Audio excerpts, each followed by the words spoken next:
past 10 days, I've been using the Samsung Galaxy Book S as my daily driver when it comes to my laptop. I've been taking it everywhere. I've been going to cafes, I've been going to meetings. I love the always-on connected LTE, but more importantly, I wanted to see how performance was considering this is running the all-new Snapdragon 8cx from Qualcomm.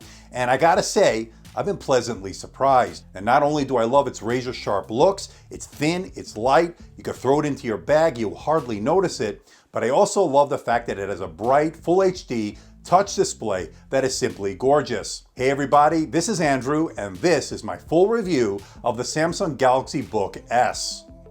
Coming up.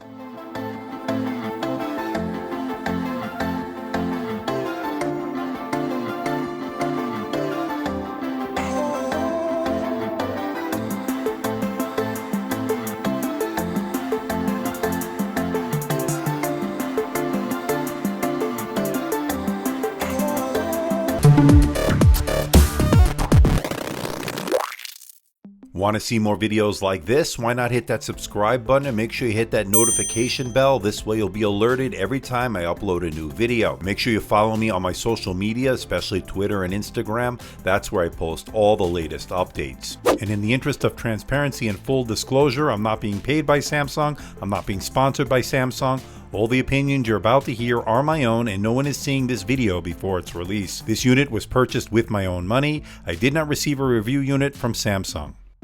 So for the past 10 days, I've been using this as my daily driver. It's the Samsung Galaxy Book S, and it really has exceeded my expectations. But is it for everybody?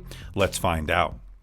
And as I mentioned in my unboxing video, it comes in two different colors, earthy gold, and what we have here today, mercury gray. You can pick up the Samsung Galaxy Book S for $9.99. It's available on both Verizon and Sprint. Here in the US, it is an unlocked modem, so you can use it on AT&T and T-Mobile. I was able to test it on T-Mobile without any issues. Build quality is excellent on the Samsung Galaxy Book S. It's all metal premium design, really is sleek looking, and I love the fact that it's so super razor thin, and it's also really light. At less than a kilogram, this is the perfect travel companion to throw in your bag. Now when it comes to connectivity, you're looking at a 3.5mm audio jack and a USB-C port on the left side. On the right side is a second USB-C port. Both USB-C ports support data charge and display out. No Thunderbolt 3 here. This chipset doesn't support Thunderbolt 3, but I was able to connect an external USB-C powered monitor from Lapal, which I will be doing a review on, by the way, and it worked perfectly fine. Now, one of the best parts of this laptop is its beautiful display. It's a 13.3-inch Full HD TFT display. Now, not much is known about a TFT display, but I did some digging around, and it uses something called Advanced Fringe Field Switching, or AFFS, and this technology is derived from IPS technology to deliver wide viewing angles and a wide color gamut. And it really shows because this thing really pops. It's really vibrant. It's an excellent display. It's also a 10-point multi-touch display and very super responsive, really good in that regard. And as I mentioned in the last video, this has some really deep blacks, some very vibrant colors, and it covers the color gamut really well. This is a very impressive outing by Samsung. They really knocked it out of the park with this beautiful display. And it's also a very bright display. Now, as I mentioned, I couldn't get the software to run that I normally use to test the displays, but I can tell you based on experience, this is definitely between 350 to 400 nits, maybe even brighter. It's definitely bright enough to use in both indoor and outdoor scenarios, and that's really good. And I also love the fact that it has some really slim bezels, giving it a really modern look. So this is the front-facing camera on the Samsung Galaxy Book S. Good for Skype, good for video conferencing. I'm really impressed with this extremely thin and light, portable, always-on connected device. I'm curious to know what you think. Let me know in the comment section below. What do you think of the webcam? What do you think of the device? I am curious to know. And as I mentioned in the unboxing video, the power button doubles as a fingerprint scanner. Great for Windows Hello login. Worked really well. Okay, so let's talk about performance, and I'm pleasantly surprised on how well the Snapdragon 8cx chipset has performed over the last 10 days. I would say this is the equivalent of an 8th generation Core i5. Yeah, it's pretty good. Now, in addition to the Geekbench 4 test that I just showed you, I was able to run the Geekbench 5 test and compare it to the Samsung Galaxy Fold and the Apple MacBook Air, which runs the Core i5 Y processor. And you can see in the multi-core section, it actually did better than both.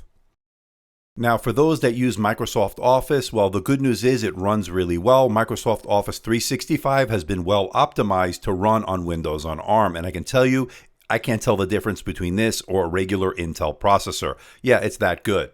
Now, the most recent version of Photoshop will not run, at least not yet, until Adobe releases a 64-bit version that will run on Windows on ARM. They have not done that as of yet, but you can run a 2018 32-bit version that you can download from Adobe, and it actually worked pretty fine. It worked well. I was able to manipulate my photos and pictures and so forth, and you can run Photoshop if you go that route.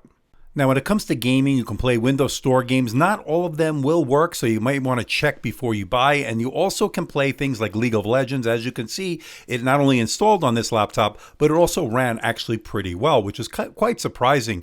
It was actually pretty good. So you can play some games, but again, check to see if the games are compatible with Windows on ARM, because some might not install, so keep that in mind. Forget about playing AAA gamings on this. This is not that kind of laptop. The processor and graphics in this will not be able to handle that, so just keep that in mind. Now, for those that want to run the Chrome web browser, well, it worked pretty well, even in emulation mode. It really was snappy and fluid, much better than previous iterations of Windows on ARM. Now, I would recommend going with the new Edge browser, which is based on Chromium, and it really is well optimized for Windows on ARM. It ran really smoothly, really fluid. You can run multiple tabs. Doesn't really have much of a slowdown. I'm really impressed with the new Edge browser. Now, when it comes to storage, this has 256 gigs of SSD storage, pretty decent reads. The writes, I'd say, is okay, but definitely good enough. Okay, when it comes to battery life, well, the Samsung Galaxy Book S doesn't disappoint. In fact, it's pretty phenomenal.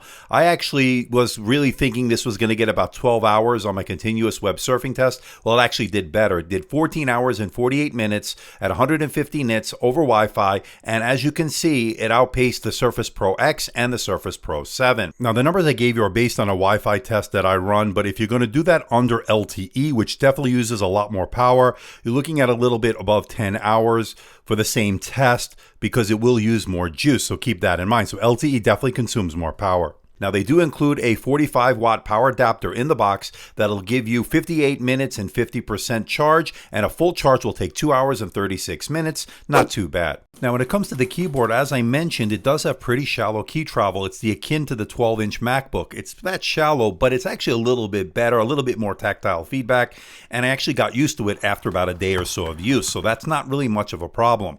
Now, the multi-stage backlight could stand to be a bit brighter, as I mentioned. It doesn't get quite bright enough. I hope they can fix that with a software update.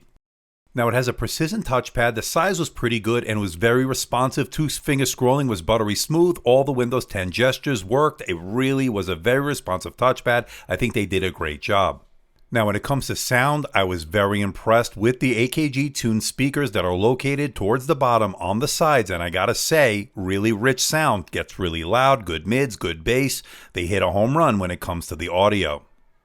So to wrap it all up, can I recommend the all-new Samsung Galaxy Book S? Does Samsung have a winner on its hands? And the answer to me is yes. I think we finally have a Windows on ARM that can compete with Intel on certain levels. Now, it's not going to be for everyone, as I mentioned, depending on the software you need to run, but I think there are enough workarounds, and I think there was enough improvement in terms of performance with that Snapdragon 8CX that I think this can be a good choice, especially if you're the road warrior who needs excellent battery life, who needs to be able to get productivity work done on the road. I love its stunning design and build. I like its sharp, bright, full HD display. The Snapdragon 8CX is definitely an improvement, and I also love the fact that you get that always-on connected LTE. That is a much more secure experience than using public Wi-Fi, and it's way more convenient than using the hotspot on your smartphone. Sure, it may not be for everyone, but for those that want an extremely thin and light package to take with them on the road that gives phenomenal battery life, good performance, and an overall sleek look, this is your ticket. I'm going to give this a score of 94%, making the Samsung Galaxy Book S my editor's choice for the connected laptop category, making it worth your money.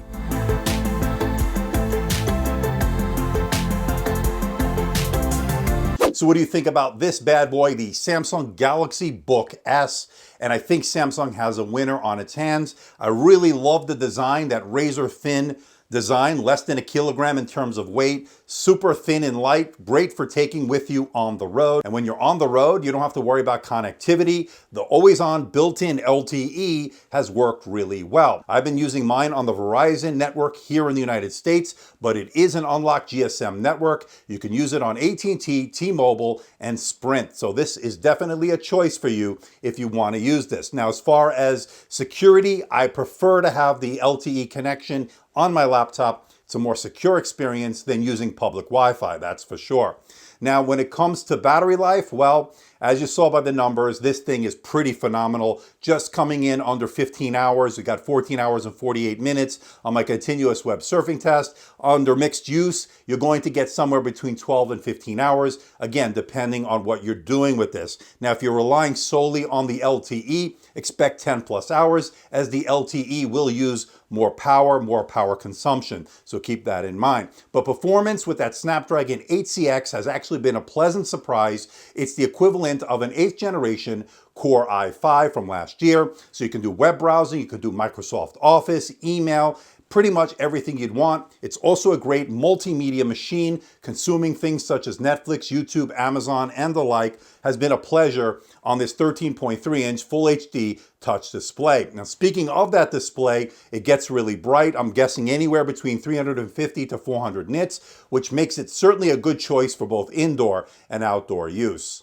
Now at $999, you can pick this up, and I think this is a really good price to value ratio. You're getting pretty much everything you'd want for the road warrior, the great battery life, the good performance. You're getting the sleek looks. It's thin, it's light, it's easy to carry around. There's really nothing to not like about it. Now, there will be some issues when it comes to compatibility with that 64-bit apps. Again, certain apps are not going to be optimized. Microsoft Office is, and as I stated, you can use a 32-bit version of Photoshop. If you want to use Photoshop on this, it will work. Now, as far as a 64-bit version of Photoshop, well, Adobe says it's supposed to be coming down the road. It still has not released a version that's compatible with Windows on ARM. This may not be for everyone out there, but if you're in the camp that I'm in, this is definitely worthy of your money. Hence, this is my editor's choice for the connected laptop category. Again, I want to know what you think. Let me know in the comments section below. Now, this will be going head-to-head with the Microsoft Surface Pro X coming very soon. I will compare these two Windows on ARM devices to see which one comes out the winner. So stay tuned for that. So please hit the like button, please subscribe, please share this video. Don't forget to leave a comment in that comment section below. Let me know how I'm doing. Let me know if there's a device or something out there you think I should review. I'll do my best to try to make that happen. Don't forget to check me out on Facebook, Twitter, Instagram, and of course my website, amdtechreviews.com. So until next time, this is Andrew from AMD Tech. See ya.